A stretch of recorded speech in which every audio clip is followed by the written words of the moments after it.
Hey guys, today's update.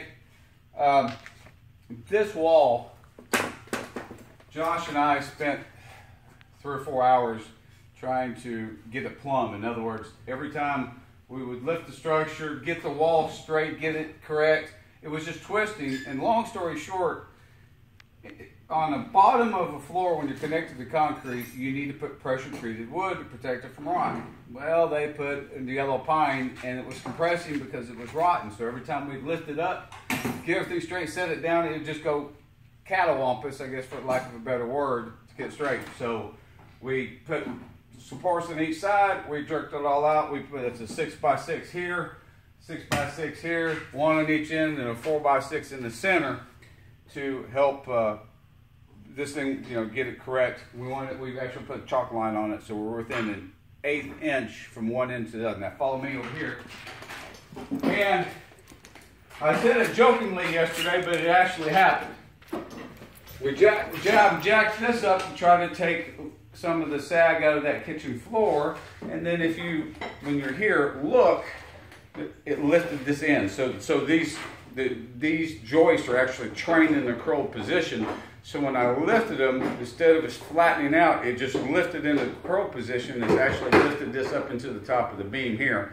So I'm going to leave it with the jacks in place. Hopefully over the weekend, with all humidity down here, it'll train itself back in position. All right, here, this is your thorough seal wall.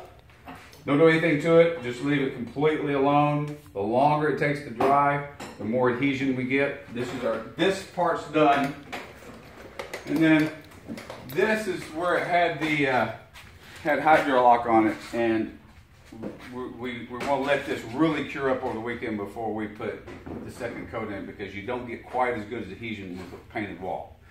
And in here, Chris did snake the line. Just go ahead and point towards it. Chris did break all that apart. He snaked the line, cleaned it. There is a small belly in the line. Chris says it's holding 1.5 inches of water.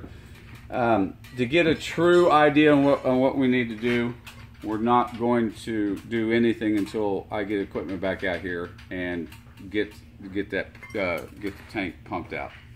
I want to be cautious how I bring it out, because I figure when we get the porch lifted is when I bring out the equipment so I can shuffle dirt around or build a berm, whatever I need to do with that little mini excavator.